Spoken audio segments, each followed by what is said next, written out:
بسم اللہ الرحمن الرحیم۔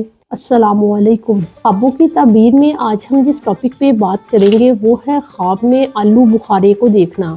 خواب کے اندر اگر کوئی آلو بخارے کو اس کے موسم میں دیکھتا ہے تو اس بات کی علامت سمجھی جاتی ہے کہ اس پر نعمتوں کا نزول ہوگا اور اس کی دلی خواہشات پوری ہوں گی۔ اور اگر کوئی آلو بخارے کو اس موسم میں دیکھتا ہے جس میں وہ نہیں پایا جاتا تو اس بات کی علامت ہے کہ صاحب خواب کو فکر، پریشانی اور مصیبت آئے گی۔ خواب میں اگر کوئی بیمار شخص آلو بخارا کھاتے ہوئے اپنے آپ کو دیکھتا ہے تو اس بات کی علامت ہے کہ اسے شفا ملے گی۔ خواب میں زرد آلو بخارے کو دیکھنا بیماری کی علامت سمجھا جاتا ہے۔ خواب میں اگر کوئی سرخ یا سیاہ رنگ کا آلو بخارا کھاتا ہے اور اس کا ذائقہ مزے کا اور لذیذ ہے اور خواب دیکھنے والا خود کہیں سے لے کے کھاتا ہے یا کوئی اس کو دیتا ہے تو اس کی تعبیر مال و دولت، نعمت اور فائدے سے کی جاتی ہے۔ ہلکے کھٹے آلو بخاروں کی تعبیر بھی اچھی ہی کی جاتی ہے۔